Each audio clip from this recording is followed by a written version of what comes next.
नमस्कार मित्रों, मेरा नाम ज्योति चंदानी है।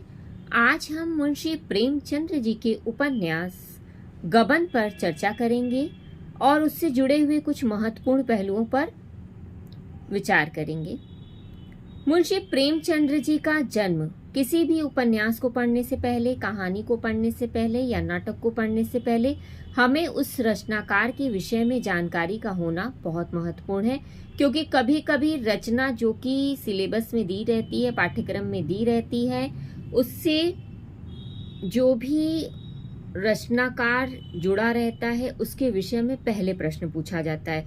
जैसे कि मान लो गबन ही है, अब गबन कब लिखा गया ये तो पूछ ही सकता है, लेकिन मुंशी प्रेमचंद जी का जन्म कब हुआ, कहाँ हुआ, मतलब कहने का तात्पर्य है कि जो भी रचनाएं हमारे पाठ्यक्रम में किसी भी प्रतियोगी परीक्षाओं में सम्मिलित की गई हैं, उनसे रिलेटेड तो प्रश्न आएंगे ही आएंगे, लेकिन उनसे संबंधित जो रचनाकार हैं उनके विषय में भी आपके भीतर थोड़ी जानकारी होनी चाहिए। क्योंकि उनके एक उपन्यास को दे दिया और अन्य उपन्यासों के विषय में भी कि उनकी अन्य रचनाओं में से इस रचना का आप बताइए क्या सन है।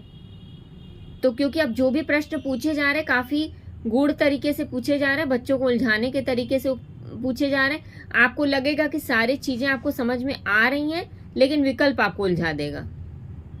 तो हमारी तैयारी कुछ इस तरह से होनी चाहिए। चलिए आइए अपने मूल विषय पर आते हैं। गबन ये उपन्यास 1931 में लिखा गया। मुंशी प्रेमचंद जी का जन्म 31 जुलाई 1880 में लम्हई में हुआ था। अच्छा, गबन की जो पात्रों की अगर विषय में बात करें तो मुख्य नायिका इसकी जालपा है और मुख्य जो इसका नायक है वो रमानाथ है। रमानाथ जालपा का पति है। जालपा अपने मैके में बड़े ही सुख और समृद्धि के साथ पली हुई बालिका है। इससे पहले इसके माता पिता को और इसका भाई भी था, भाइयों की मृत्यु हो गई इसके, तो ये घर में अकेली थी, इसलिए लाड प्यार और स्नेह का होना और भी स्वाभाविक था। माता पिता ने इसे बहुत ही प्यार से पाला था। गहनों के प्रति इसकी बड़ी रुचि थी। बाल्य अवस्था में ही ये गहनों के प्रति बड़ा लगाव रखती थी। उसका भी कारण है, बाल मानस ऐसा होता है कि जो चीज उसको दे दी जाती है, जो उसके मन में बस जाती है, उसे ही वो आत्मसात कर लेता है। लेकिन इसके साथ कुछ ऐसा हुआ कि इसके जो पिता हैं, जालपा की जो माँ थी उनका नाम था मानकी, और जो इनके पिता थे उनका नाम था दीनदयाल। दीनदयाल प्रयाग में जमींदार के मुख्तार थे। तो इनकी तनख्वाह तो 5 रुपए थी, बहुत ज्यादा नहीं थी, लेकिन ये जो ऊपरी जो चीजें ली जाती हैं ना, ऊपरी कमाई का जरिया इनका बहुत था। तो इनके घर में किसी चीज की कोई कमी थी नहीं, और ये इकलौती होने के कारण इसे प्रेम भी बहुत ज्यादा मिलता था। तो जब भी वो कुछ कार्य से जाते, इसके लिए खिलौने की जगह सोने ले आते थे, और सोने के प्रति इसका इतना लगाव था कि ये इसकी मनः स्थिति में ये चीज हो गई कि ये इसके प्रति, जो भी चीज से आपका लगाव होता है उसके प्रति आपकी प्रगाढ़ता बढ़ जाती है, वो प्रेम की भावना बढ़नी ही बढ़नी है। और जब वो लगाव इतना ज्यादा, कहते हैं ना, किसी भी चीज के प्रति, या वस्तु हो चाहे मनुष्य हो, अगर हम किसी के प्रति ज्यादा लगाव करते हैं तो वो भी हमारे विनाश का कारण होती है, चाहे वो वस्तु हो चाहे मनुष्य हो।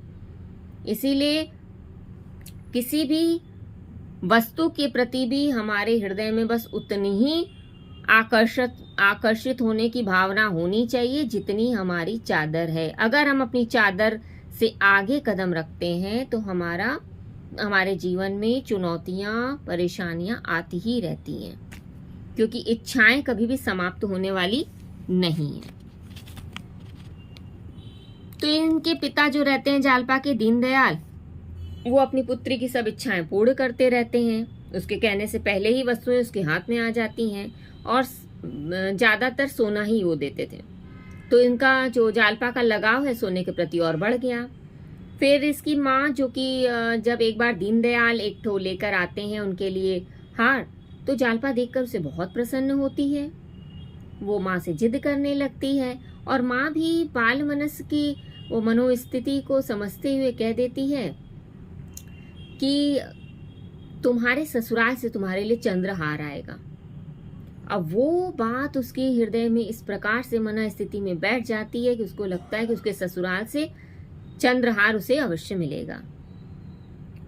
इसके बाद उसका विवाह रमानाथ से होता है। रमानाथ का जो परिवार है, कहने का जो मूल अर्थ है कि वो मुख्य पात्र की भूमिका के साथ ही इस कहानी के केंद्र में बसा हुआ है। पूरी कहानी जालपा और रमानाथ को ही लेकर चलती है। उसके इर्द गिर्द और पात्र आते हैं, लेकिन मूल कहानी इन्हीं दोनों को लेकर चलती है। रमानाथ का परिवार बहुत अमीर नहीं होता, पर ढिंग हाँकने में, आडंबर करने में रमानाथ बहुत ढिंग हाँकता है, दिखावे करता है। क्यों करता है? इसलिए करता है कि वो जालपा के मन में, क्योंकि वो उससे बहुत स्नेह करता था, और स्नेह का भी जो वो रूप था, स्नेह का रूप उसके, क्योंकि अभी बहुत ज्यादा परिचय तो था नहीं, जो आसक्ति की भावना है, जो रूप को देखकर मनुष्य आकर्षण में आ जाता है, तो वो रूप का आकर्षण था। वो चाहता था कि ये कुछ मांगे और मैं तुरंत प्रस्तुत कर दूं। भले ही मेरे पास 5 रुपए हैं, लेकिन मैं किस तरह से इसकी आवश्यकताओं को पूरा करूं, इसका मन आहत न हो। और वो भी युवा अवस्था की, आज भी देखा जाए तो आज भी युवा अवस्था में इस तरह की मन स्थिति होती है। युवा अवस्था ही मैं क्या कहूँ, मुझे तो लगता है कि आज के बहुत परिपक्व मनुष्य भी आजकल ऐसे ही चीजें कर रहे हैं कि आडंबर के प्रति इतने आसक्त हैं। जेब में अठन्नी है नहीं, लेकिन हमारा खर्च जो है 4 रुपया रहेगा। भले ही हमें भीख मांग कर, दूसरे से उधारी लेकर, चाहे वो वस्त्र पहनने हो, चाहे आभूषण पहनने हो, दिखावे की जो ऐसी रीत चली है। कर्ज भी उठा लेंगे, लेकिन हमको दिखाना है कि हम बहुत सुंदर हैं, हमारे पास अथाह है। और यही चीज अंततः एक समय में इंसान मनुष्य का नाश कर देती है। एक तो इस उपन्यास में जो मुख्य समस्या उभर कर आती है वो है आभूषणों के प्रति अनंत प्रेम। और ये आभूषणों के प्रति जो अनंत प्रेम, जो हर एक देश की समस्या है, हर एक देश की समस्या, खाली भारत की समस्या नहीं है। जिसमें इसमें जो एक पात्र हैं रमेश बाबू, जो कि म्युनिसिपल बोर्ड में हेड क्लर्क रहते हैं, और उनकी पत्नी का देहांत हो जाता है, तब भी वो जो है कि उन्होंने दूसरा विवाह नहीं किया। उनके कुछ संवादों के माध्यम से आपको जो है इस कर्ज की समस्या, इस गहनों का जो आसक्ति की जो भावना है, वो बहुत अच्छे से समझ में आएगी। उनका कहना था, कर्ज, रमेश बाबू कहते हैं, कर्ज से बड़ा पाप दूसरा नहीं है, न इससे बड़ी विपत्ति दूसरी है। अब देखिए इस एक लाइन में ही कितना, ये एक लाइन पूरा व्यक्त करती है कि जो कर्ज की समस्या है और जो किसी चीज के प्रति हमारी आसक्ति है, आडंबर है, वो हमें पाप की ओर ले जाता है। और पाप से इस विपत्ति से बड़ी दूसरी विपत्ति भी कोई नहीं है। गहनों का मर्ज न जाने इस दरिद्र देश में कैसे फैल गया। रमेश बाबू जी कहते हैं कि गहनों का मर्ज न जाने इस दरिद्र देश में कैसे फैल गया। जिन लोगों को भोजन का ठिकाना नहीं है, वे भी गहनों के पीछे प्राण देते हैं। और ये भी सही बात है। अब आज की युवावस्था को देखिए, किताबों का ठिकाना नहीं है, किताब नहीं ले पा रहे हैं, लेकिन सजने के लिए गहने चाहिए, गले में हार चाहिए, भले ही किताब हमारी बाद में आए। तो ये सब जो मूल समस्याएं हैं, और जो हम अपनी समस्या, एक तो ये समस्या हो गई गहनों की समस्या, और परिवार में रहकर हम जो अपनी समस्याओं को छोटा छोटा समझ के ये सोचते हैं कि उसका निपटारा हम ही कर लेंगे, वो भी एक बहुत बड़ी समस्या है जो हमें अनेक समस्याओं में उलझा कर रख देती है। इसीलिए हर किसी से तो हमें अपनी समस्याओं को नहीं बांटना चाहिए, क्योंकि ये युग भी वैसा नहीं है। लेकिन हमें अपनी समस्याओं को अपने परिवार के उस विश्वास पात्रों से तो बिल्कुल साझा करना चाहिए, जिससे कि हमारी समस्याओं का समाधान निकल सके। और आगे कुछ संवाद देखिए, जैसे जिस देश के लोग जितने मूर्ख होंगे, वहां जेवरों का प्रसार भी उतना ही अधिक होगा। यहाँ व्यंग किया गया है। दुनिया में कई ऐसे देश भी हैं जहां ओंठ छेद कर लोग गहने पहनते हैं। अब यहाँ पे आभूषणों की समस्याओं को देखिए, मुंशी प्रेमचंद्र जी ने खाली अपने देश का उदाहरण नहीं दिया है, कि हमारे देश में ही खाली गहनों की समस्या है, ये समस्या पूरे विश्व की समस्या है। कुछ देश ऐसे भी हैं जहां पर लोग अपने ओंठ को छेद कर गहने पहनते हैं। रमेश जी और आगे कहते, इन मूर्खों के हाथ हिंदू धर्म का सर्वनाश हो जाएगा। अब ये सब जो गहनों की जो समस्या रहती है ये गबन तक ले जाती है।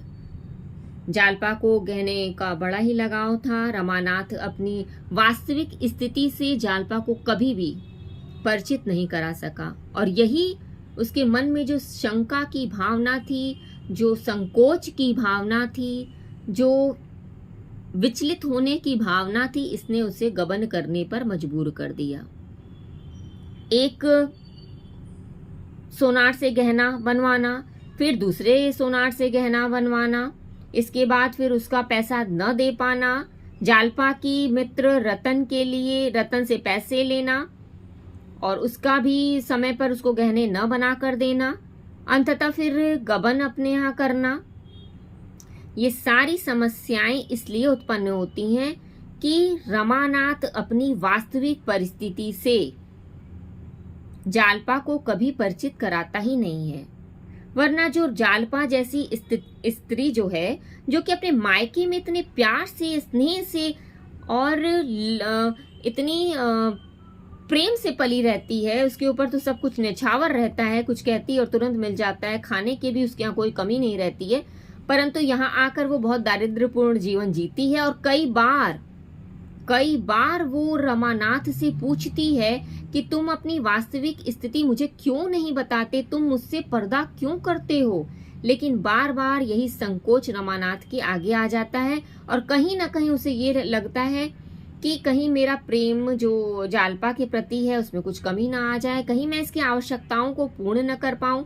तो सैर कराना, गहने दिलाना, आए दिन सिनेमा जाना, पार्टियां करना, ये सारी चीजें समस्याओं को धीरे धीरे धीरे धीरे बढ़ाती चलती हैं। और अंततः जालपा जो मैं ये बताना चाह रही थी कि जालपा स्त्री कितनी ही कोमल तरीके से और प्रेम के तरीके से और कितनी ही नाजुक तरीके से अपने परिवार में पलती है, लेकिन जब उसको ऐसा नहीं है कि वो कुछ चीजों को समझ नहीं पाती है। एक स्त्री के भीतर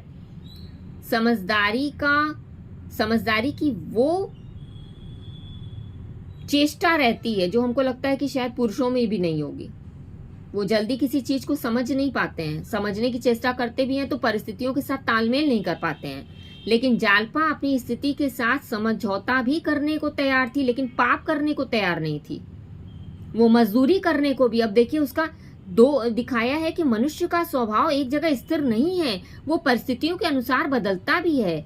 जालपा जो दो परिस्थितियों में, एक परिस्थिति में वो बहुत खुशों के आंगन में रहती है, मायके में, ससुराल में आती है, उसे वास्तविक स्थिति का आभास नहीं रहता है, इस वजह से वो बहुत सारी चीजों की इच्छाओं को अपने मन में पालती है। लेकिन जैसे ही उसे पता चलता है कि उसकी इस इच्छाओं के कारण ही उसके पति को गबन करना पड़ा, वो अपने गहनों को बेचकर भी अपने पति के ऊपर गबन का जो आरोप लगने वाला था उसे रोकती है। ये एक स्त्री का कितना ही बड़ा कदम रहता है कि उसके भीतर एक ऐसी शक्ति है जो केवल उसकी इच्छाओं को ही लेकर नहीं चलती, बल्कि परित्याग को भी दर्शाती है, जो एक परिवार के लिए, सामंजस्य के लिए, दोनों दाम्पत्य जीवन को संतुलित रूप से चलाने के लिए कितना आवश्यक है। तो यहाँ नारी चरित्र को भी बहुत ही सुलझे तरीके से प्रेमचंद जी ने प्रस्तुत किया है। और ये वही स्त्री है जो एक तरफ परिस्थिति से परिचित न होने के कारण गहनों की इच्छा करती है और दूसरी ओर अपने पति के झूठे बयान देने पर विरोध करती है। उसका त्याग करने से भी वो पीछे नहीं हटती है और अंततः उसे गबन के जो ये चक्रव्यूह में वो फंसता है, निकालने का भी पूरा का पूरा श्रेय जालपा को ही रहता है। इसमें एक समस्या नहीं है। और दूसरा, जैसे जो दूसरी समस्या है